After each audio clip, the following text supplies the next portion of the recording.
आज के इस भव्य आयोजन मंडल के सभी सम्मानित साथीगण, कमेटी के जरा नाम दो, सबको धन्यवाद देते हैं। हीरालाल जी, हीराबाई प्रधान जी से लेकर सभी सम्मानित साथीगण, कुंवरपाल भाई, हरपाल सिंह जी, ज्वाला प्रसाद जी और बहुत सारे साथीगण। अब हमारी कोई गलती नहीं है, इनने नाम ही तीन दिए हमें। तो मैं आज के इस मौके पर भगवान के इस धाम पर आए हुए मेहमान कलाकारों का अपनी तरफ से और आप सबकी तरफ से हृदय से स्वागत करते हैं। इनके लिए ताली बजा दो सब लोग। इसलिए हमने इनके लिए ताली बजवाई है। ये कलाकार भी बिना भगवान की कृपा के बगैर कोई नहीं हो सकता। कलाकार कौन? जिसकी कला से किसी दूसरे को खुशियां मिलती हों। ये मामूली बात नहीं है।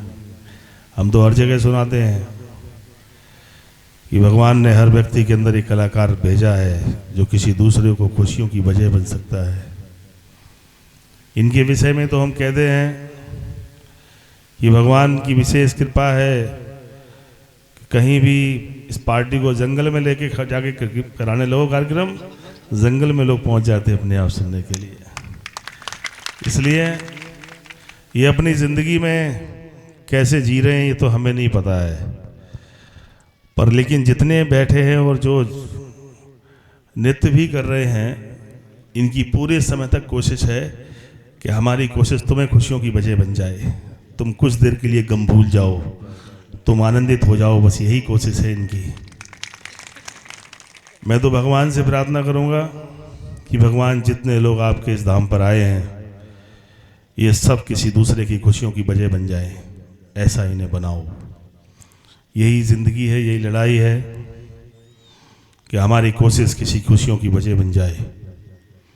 मैं तो लोगों से कहता हूँ और बार बार ये बात इसलिए जोड़ते हैं कि हम राजनीति करने वाले लोग इसलिए राजनीतिक बातें नहीं करते कि इससे हमारी राजनीति जुड़ी है।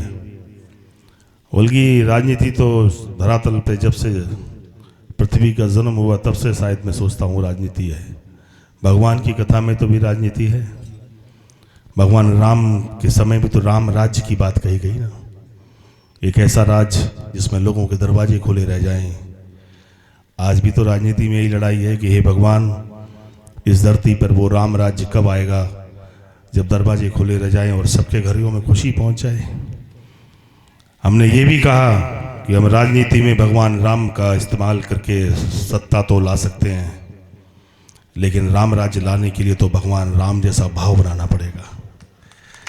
जब तक भगवान राम जैसा भाव नहीं है, हम में जातीय नफरतें फैल जाएं और हम सोचें कि राम राज्य आ जाएगा, नहीं आ सकता।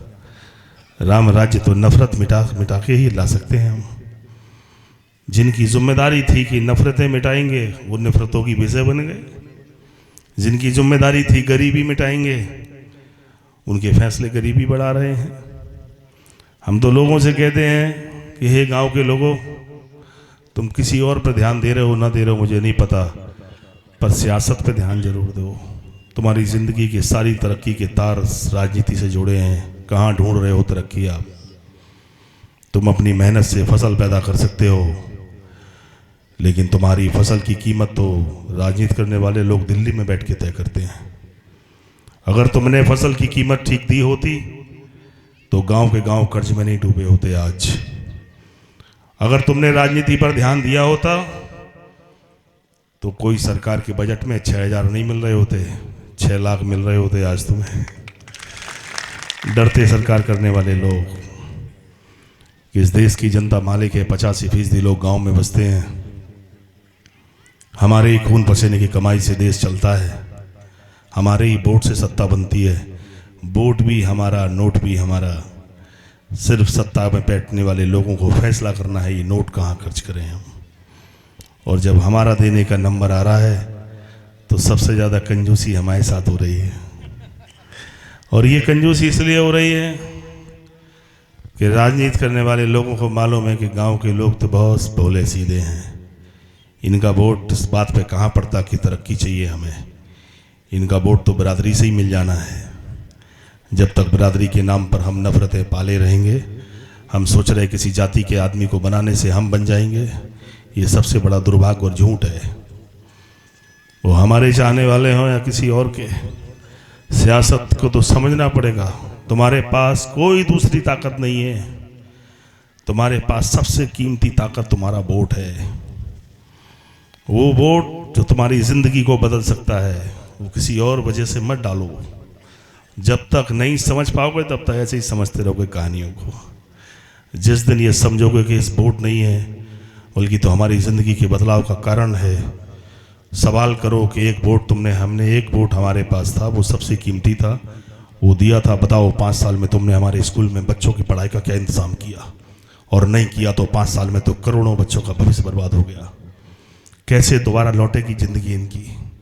अगर 5 साल में इससे स्कूल में पढ़ाई का इंतज़ाम नहीं हो पाया, जिस बच्चे की 5 तक की पढ़ाई पूरी कर ली और कमज़ोर हो गया, अब शायद ज़िंदगी में दोबारा संभलने का मौका मिल पाए उसको, वो जीवन भर मजदूरी करेगा।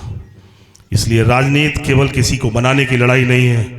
तुम्हारी ज़िंदगी बनाने का कोई रास्ता है तो वो राजनीति है। तुम्हें तय करना पड़ेगा कि 5 साल पहले हमारी स्थिति क्या थी, आज हम कर्ज में क्यों और ज़्यादा डूब गए हैं, कैसे निकलेंगे हम। लोग कह रहे हैं कि हम तुम्हारा कर्जा माफ़ कर देंगे। अरे बेईमानो, ये क्यों नहीं कहते कि हमें कर्जा लेने ना पड़े? एक बार कर्जा माफ़ करके फिर कर्जे में फंसा लोगे सुबह से आप हमें। तुम्हारा कर्जा तो हमारी बेटी की ज़िंदगी बिगाड़ दे रहा है। जिस घर पे कर्ज है उसको घर किसी मजबूर होकर अपनी बेटी का किसी ऐसे लोगों से संबंध कर दे रहा है, करने पर मजबूर है क्योंकि सामने और चीज़ें खड़ी हैं। और एक बार शादी हो गई तो ज़िंदगी भर मजदूरी बन गई उसके मत्थे। तुम्हारा फैसला तो हमारी ज़िंदगियां बर्बाद कर रहा है। अगर समझ सको तुम कुछ बातें। हम तो कहते भगवान राम के समय राम राज और भगवान कृष्ण के समय क्या थी लड़ाई। कहते हैं द्वापुर में नई लड़ाई थी कि 5 गांव मांग रहे थे पांडव सिर्फ, कि 5 गांव दे दो, सब कुछ ले लो, आप सब ले लो, सब कोई बात नहीं। लेकिन कहते हैं कि 5 गांव नहीं दिए तो महाभारत हो गई। और वो महाभारत जिसमें करोड़ों लोगों की जान चली गई।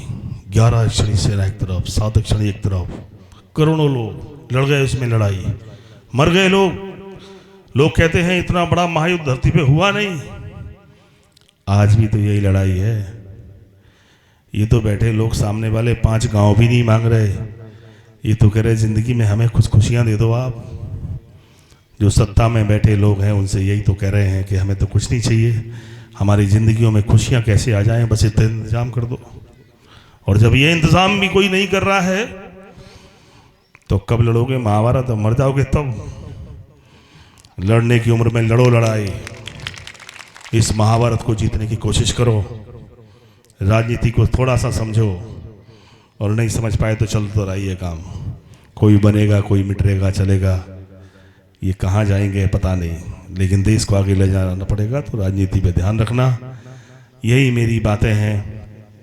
पढ़ने वाले लोगों से भी कहते हैं, जो मेरे छोटे भाई हैं, पढ़ाई करो ध्यान से।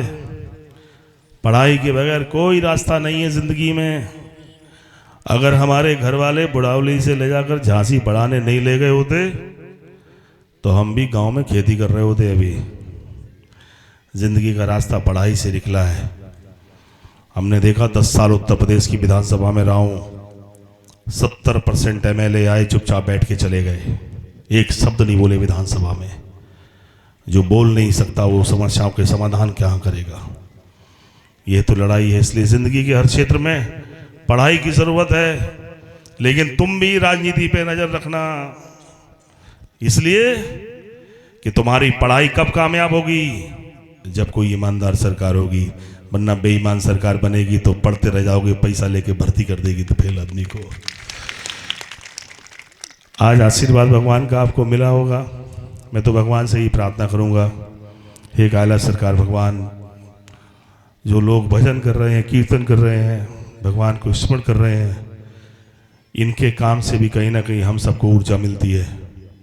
कहते हैं भगवान के दर्शन मात्र से जीवन की बाधाएं दूर होती हैं, पर यह भी तो कहा कि कर्म के बगैर तो जिंदगी नहीं चल सकती। कोशिश तुम्हारी होगी, भगवान की कृपा तभी साथ होगी। एक बार फिर आप सबको हृदय से अभिनंदन। आज सारक बहुत है और राजनीति में आफत है कि अगर नहीं गए तो वही नाराज। लोगों ने साथ तो बहुत दिया, पिछली बार तो वोट 70,000 से 78,000 पे पहुंचे थे, पर किसी दूसरे को मौका मिल गया। मैं तो उनसे भी कहता हूं, तो मेरे भाई हो, राजनीति में लड़ाई जिम्मेदारी की है, पहले तो मिलना मुश्किल और मिल गई तो निभाना मुश्किल। हमने तो उनसे कहा कि आप और अच्छे काम करो, हम लोगों से आगे राजनीति में बहुत लोग हैं, पर भगवान ने इस उम्र में 1000 बहनों का कन्यादान करा दिया। इतनी बहनें किसी नेता के पास नहीं है आज। और हम भाषण में नहीं कह रहे कि हम जातियों के खिलाफ लड़ रहे हैं। 10 साल पहले, 15 साल पहले फैसला लिया था कि गरीब की बेटी की शादी करेंगे। उस दिन भी हर बिरादरी की बेटी को अपनी बहन बनाया था। और आज मैं कह सकता हूं कोई ऐसी बिरादरी नहीं है जिसमें मेरी बहन ना हो। हमारी यही कोशिश थी और इसलिए की अपनी बहनों की शादी कि हमारे घर में बहन बेटी किसी के घर में भी हो, वो हर एक सपना देखती है कि मेरे माँ बाप मेरी शादी अच्छी करेंगे। लेकिन वही बेटी और बहन देखती है कि माँ बाप कर्ज में डूबे हैं, भाई के पास काम नहीं है, कोई मदद नहीं हो पा रही और माँ बाप सो नहीं रहे मेरी शादी की वजह से। तो भगवान से वो ये भी प्रार्थना करती है कि भगवान शादी कैसी हो जाए पर मेरे माँ बाप दुखी ना रहे। ये हमारी ज़िंदगी की हकीकतें हैं और इसीलिए मैंने उनको अपनी बहन बनाया कि जिस दिन से ये नाम लिखेगा कि हमारा भाई शादी कर रहा है, उस दिन से वो सोच लेगी माँ बाप तो गरीब हैं पर भैया अच्छे मिल गए, इंतजाम तो अच्छा हो ही जाना है। इसलिए आप मोट गए होंगे शादियों में, 1 लाख 1.5 लाख आदमी के खाने का इंतज़ाम किया, 10-20 हज़ार आदमी का बचा रह जाए, लेकिन कहीं ऐसा ना हो जाए कि कोई बाराती भूखा चला जाए तो वो जाके मेरी बहन को परेशान करे कि बड़े भाई बने थे, तुम्हारे इंतज़ाम कुछ खाने का भी तो नहीं था वहाँ। इसलिए कभी कभी सामर्थ्य भी नहीं थी। मैं भगवान को साक्षी मानकर कहता हूँ, ये जाने लोग कितने गुणा वाग लगाते रहते, जाने क्या समझते कुछ कहाँ से कुछ आ रहा, क्या होने जा रहा। भगवान ने सिर्फ हिम्मत दी थी। हम लोगों ने शादी ऐसी नहीं करी कि लड़की वाले से पैसे जमा करा लिए, लड़के वाले से शादी करने लगे। जिसका नाम दीपक यादव ने शादी में लिख लिया, उसकी जिम्मेदारी पूरी अपने सर ले ली। ये काम किए थे और मेरी यही कोशिश है। मैं अपने लोगों से भी कह के जाता हूँ कि जिनने हमें बुलाया है या जो लोग यहाँ खड़े हैं, आज के दिन एक संकल्प ले लो कि हमारे गांव में किसी गरीब की बेटी की शादी रुक रही होगी तो सब गांव वाले मिलकर उसको अपनी बेटी और बहन बनाओ, उसकी शादी का इंतज़ाम करो। और मैं तुमसे कह के जा रहा हूँ, जो कमी पड़े तुम्हारा भाई खड़ा है, 1 नहीं 1000 बेटियों की शादी फिर करो, मैं फिर तुम्हारे साथ खड़ा हूँ। राजनीति में बनते रहेंगे नहीं बनेंगे क्या फ़र्क पड़ता। हम लड़ रहे हैं, जातियों की नफरतों में जी रहे हैं, ये कौन तोड़ेगा। और अगर ये नौजवान पीढ़ी नहीं तोड़ेगी, अरे आदमी पेड़ से पैदा हुआ क्या, आदमी तो आदमी से पैदा हुआ था। ये जातियाँ हमारे पुरखों ने बनाई थी और इसलिए नहीं बना ली थी कि तुम्हें 3 नफरतें कर लोगे। उन्होंने तो व्यवस्था बनाने के लिए बनाई थी और हम नफरतों में बदल गए। कब बनेगा एक भारत एक, जब हम तो अपने मन भाव से एक हो जाएं। हम तो दूसरे धर्म से लड़ रहे हैं, यानी कितनी लड़ाइयाँ पाल रहे हैं जीवन में। बहुत बहुत धन्यवाद। बहुत सारी बातें हैं।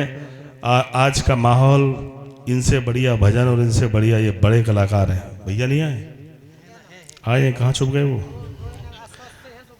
अच्छा, गाड़ी में। तो ये जोड़ी बहुत बढ़िया है, राम लखन जैसी जोड़ी है।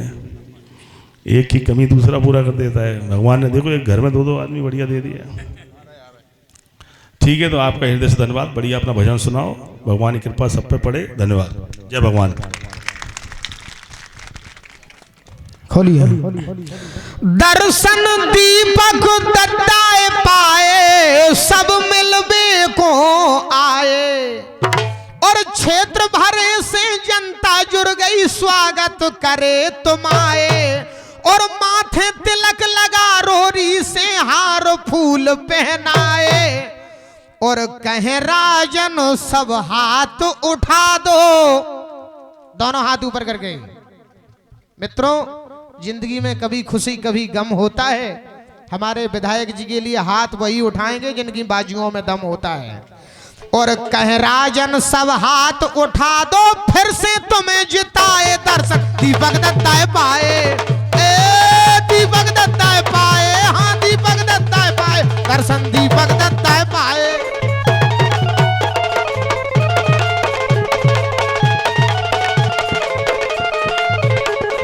दिल की धड़कन सपा को हम सब माने, हम हैं दीवाने दीवाने दीवाने, हम हैं साइकिल के दीवाने, हम हैं अखिलेश यादव के दीवाने, हम हैं दीवाने दीवाने दीवाने, हम मुलायम सिंह यादव के दीवाने, हम मुलायम सिंह यादव के दीवाने, हम हैं अखिलेश यादव के दीवाने, हम हैं अखिलेश यादव के दीवाने।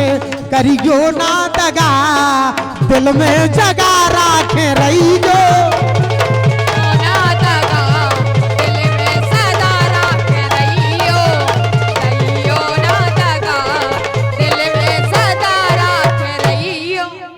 कि रही जिंदगी